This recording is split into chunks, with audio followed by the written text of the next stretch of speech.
Nakakamangha ang laki ng beehive na ito at tila walang kahirap-hirap nila itong nakuha. Ngunit alam nyo ba, sa bansang Nepal ay pahirapan at buwis buhay ang ginagawa ng mga lokal makuha lang ang tinatawag nilang mad honey. At tingnan nyo naman kung gaano karami ang mga beehive sa bangin. Sa ibaba ng bangin, nagpapausok ang mga hunters upang maitaboy at mawala ang pagiging agresibo ng mga pulot-pukyutan. Sa simula, ang mga hive ay nababalot pa ng mga pulot-pukyutan. Ngunit kapag narating na ng usok ang kanilang mga hive, ay magkakagulo at magsisiliparan ang mga ito. Susulong ang mga honey hunters na walang suot na gloves at sapatos. May mga bangin na inaakyat nila na umaabot ang taas sa 800 feet. At napakatarik pa nito kaya talagang napakadelikado. Isang pagkakamali lang ay baka sa ibaba pupulutin ang durog nilang katawan. Bebe! Gumagamit sila ng rope system upang makuha ang honey na hindi nahuhulog at nasasayang. Ngunit alam nyo ba, ang honey na ito ay hindi katulad ng ordinaryong honey. Kahit na kaunti lang ang kainin mo nito, ay makakaramdam ka ng pagkahilo. Ngunit kapag naparami ang iyong nakain nito, ay maaaring mauwi sa matinding pagkahilo, pagsusuka, pag-hallucinate, at kung talagang napasobra pa, ay maaaring humantong pa daw ito sa kamatayan. Ano kaya ang meron sa honey na ito?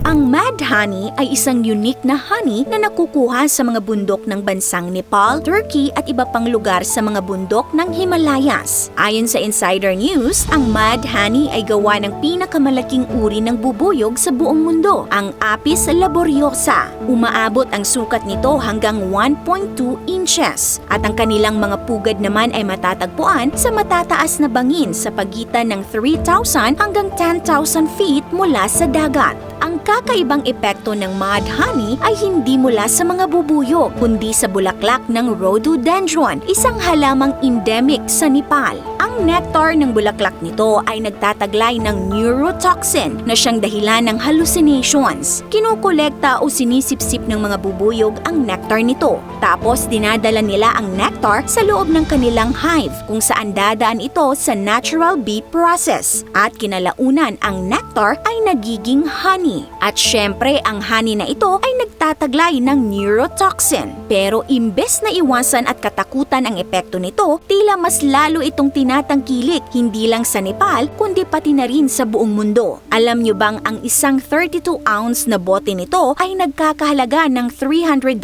sa US? Tumaas pa nga ang demand nito sa mga bansang Korea, China at Japan. Ang isang honey hunter ay bumababa o umaakyat sa bangin nang nakapaa para sa mas matibay na kapit. Nakakatakot isipin na siya ay nasa 80 floors mula sa lupa habang hawak lamang ang hagdang gawa sa kawayan at lubid. Ngunit hindi lang ito ang panganib na kinakaharap nila dahil pati ang mga galit na stings ng bubuyog ay kailangan nilang harapin. Gamit ang mahabang kahoy at mga lubid ay ganito ang teknik na ginagawa ng ilang honey hunters sa pagkuha ng honey sa bangin.